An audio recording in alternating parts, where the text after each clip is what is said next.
Glory to Jesus. Honor to Mary. Praise the Lord. Hallelujah. Praise the Lord. Hallelujah. Today the liturgical language is sounding and drawing our attention to the fact that Christ has come to establish new religion.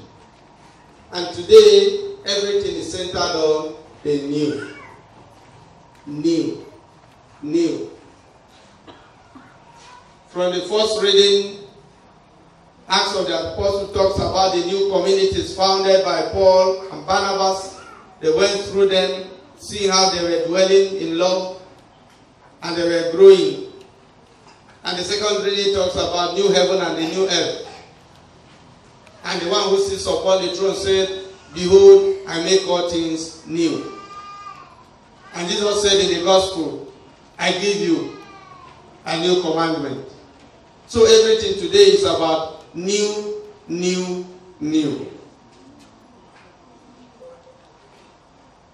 But permit me to draw our attention particularly to the gospel reading. Our reflection shall be based on the gospel, the new commandment, love one another. Very often we hear about love.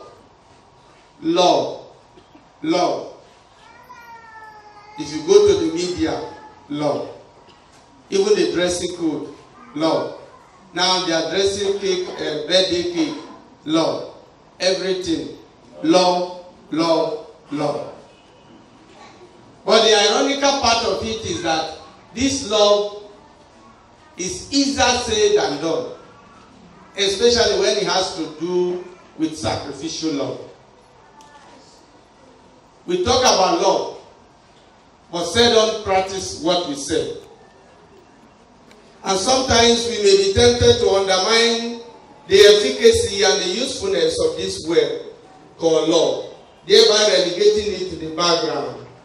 That instead of practicing it, we rather talk about it but fail to put it into practice.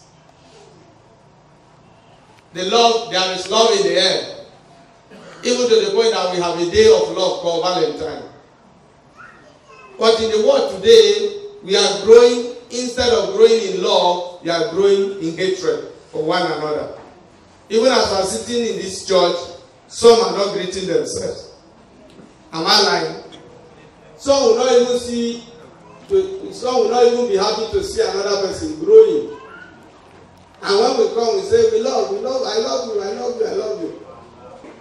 As we know, dear friends, there are different kinds of love.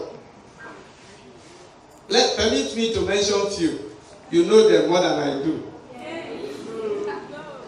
There is a love called material love. This material love has to do with gain. Somebody loves you because they know that there is a gain they will get back. Maybe you are a businessman or a businesswoman.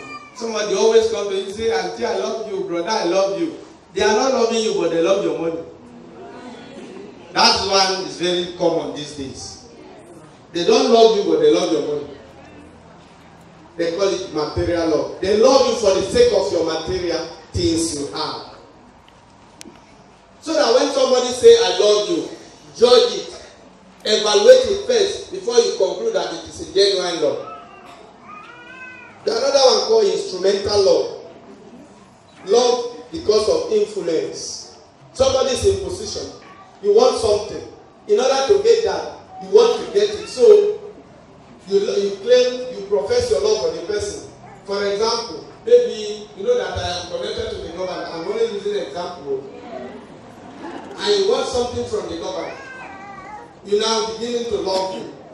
You are not loving me because you are loving me in order to connect you with the government. They call that one instrumental love. That one is common these days too. People love old woman in the village because in Pikin where they for Boko get money. And because of that, they face firewood to go with this woman. They say, "That lady not correct to you. That lady not correct to person. Hey, today humble. The fresh firewood for me. The fresh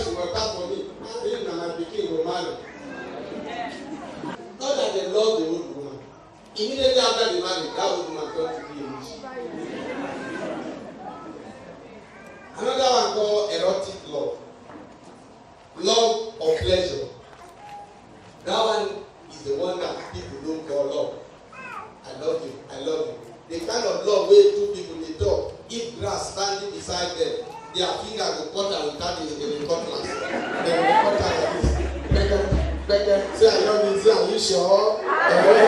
Maybe now we talk. Then we begin to talk that one. That one has to do with pleasure. Another one called agape love. The love for the sake of love. Pure and clear. That one, it has nothing attached. The love of God for man. Not that men merit it, but he loved men for the sake of love. And so they call it agape. Another one is called sacrificial love. Sacrificial love. Laying down of one's life for the others. Laying down of one's life for the others is called sacrificial. Permit me to add another one, conditional love. Conditional love.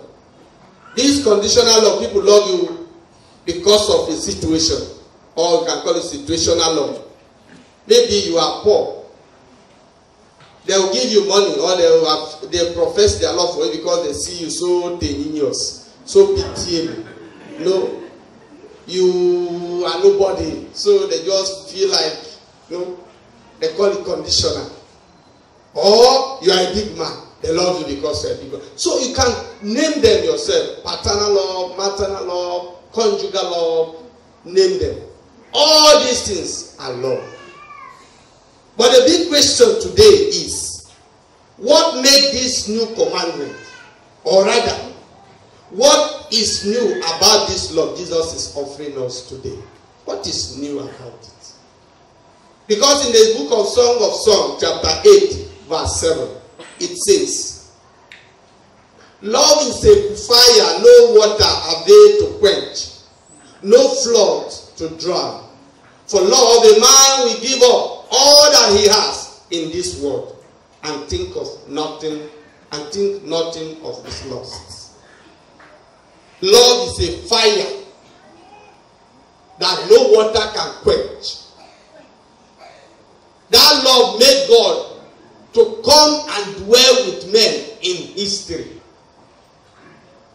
The love of man made God to send his only son to come to our rescue, when he knew man cannot rescue himself.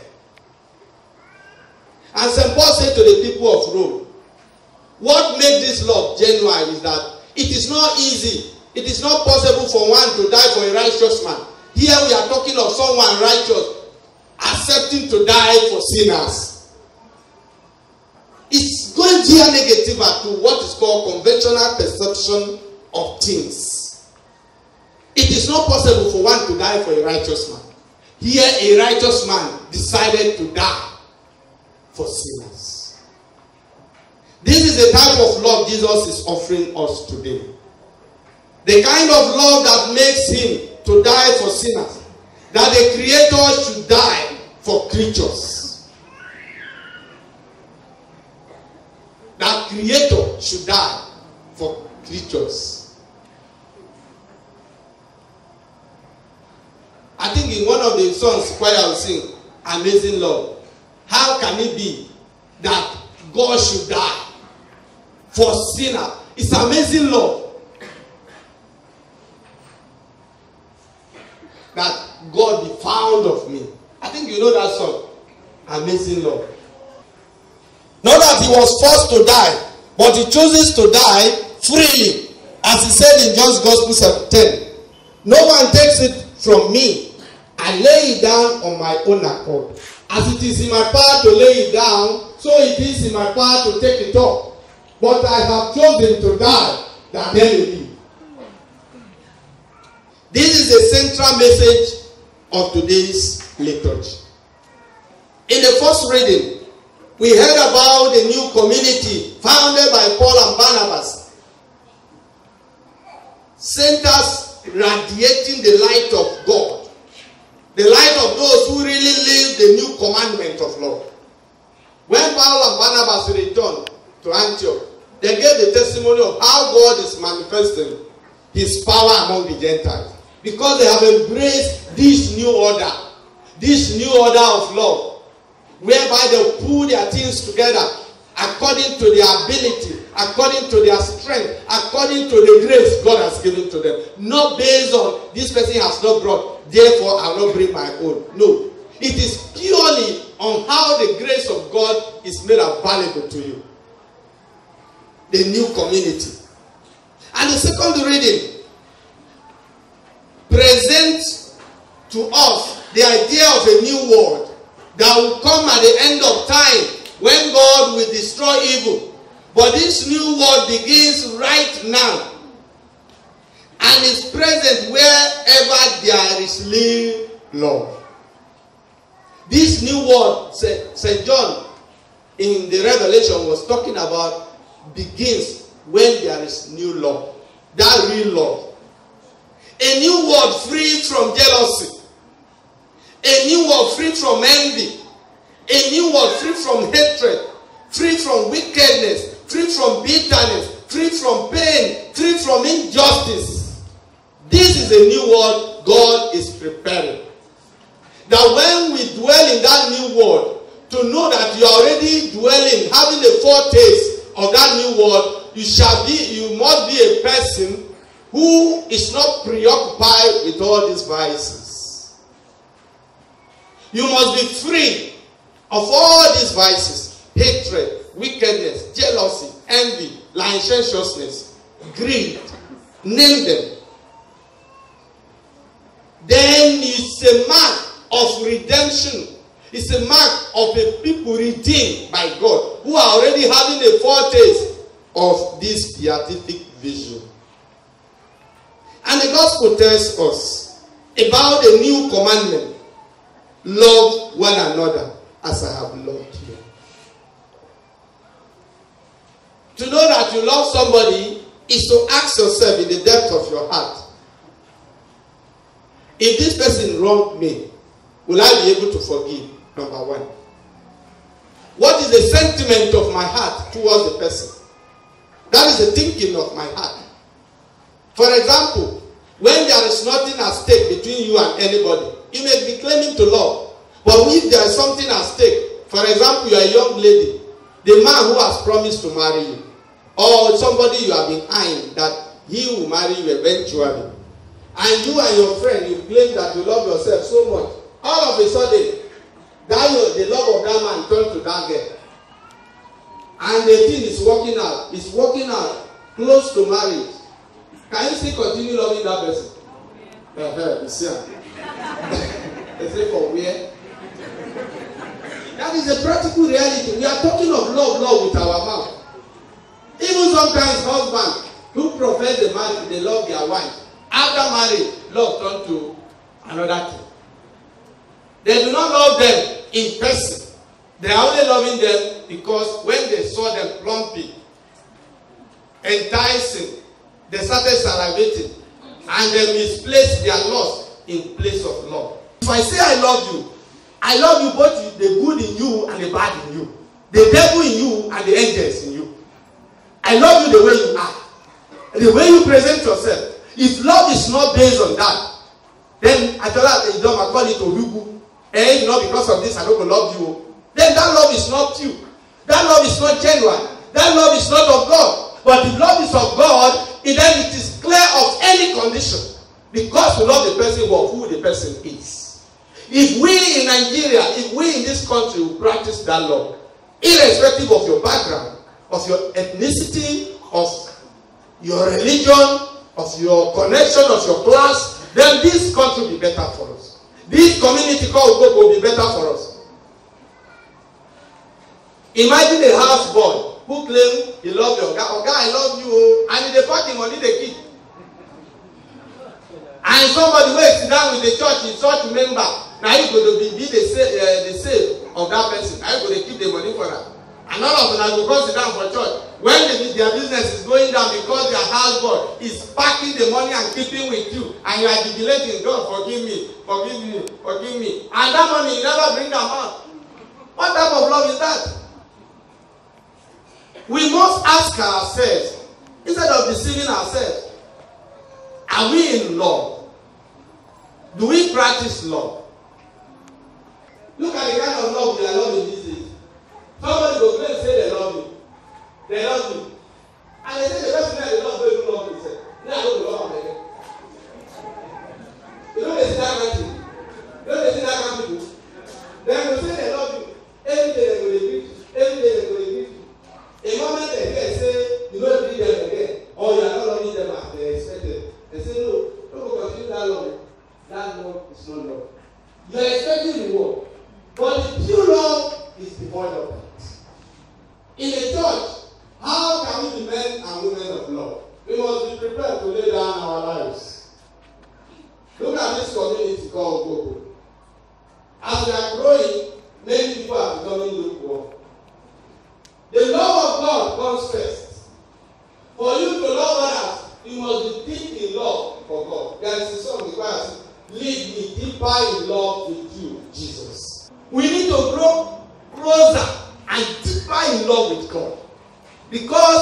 church, what makes us Christian is not in our interpersonal relationship with Christ, but because of something we want from him. What if he has granted that to you? Can you still love him? And that is why many people, after they get money, they no longer come to church, or they only come to church on Sundays. Because they don't have time for Christ again. What brought them to the church is not pure love of God. It was not done from the motive of pure love of God. Rather, it was done based on the obscure love of God. And they continue to pretend, God, I love you. You do well for me. You make my life better. And I go there, and I don't have to see that song. So you only love God because things are working well with you. When things go sour, do you still love him? Let our love be pure from our personal relationship with him. Just like we have personal friends. You are my friend. Jesus called his disciples, you are my friend. You are my friend. Do we truly cherish that friendship? It is when we love God at that level, then we can love one another from the motive of pure love of God. That you are loving the person not based on any condition. Even if you hear nothing today, as you go home, try to diffuse that love of God. Try to remember that if your love is attached to a particular condition before you love a person, that love is not of God, but of man. If you are coming to the church because Fatima is around, then you are not worshiping God. If I am coming because of you, then I am not worshiping God. You must love God first. For example, last year we were doing May devotion. People were plenty in the church because we heard that they were killing Christians everywhere. We pray, and now there is relative peace in the country. And many of us brought petition that time. And God has answered some of our prayers, not all anyway.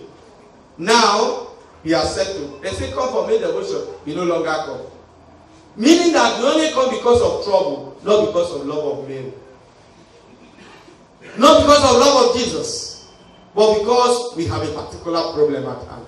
We must stop that attitude. And renew our commitment to love God from our clear conscience. We pray this morning that God will help us so that whatever we profess with our mouth, we'll put it into practice for the love of God through Christ our Lord. Amen.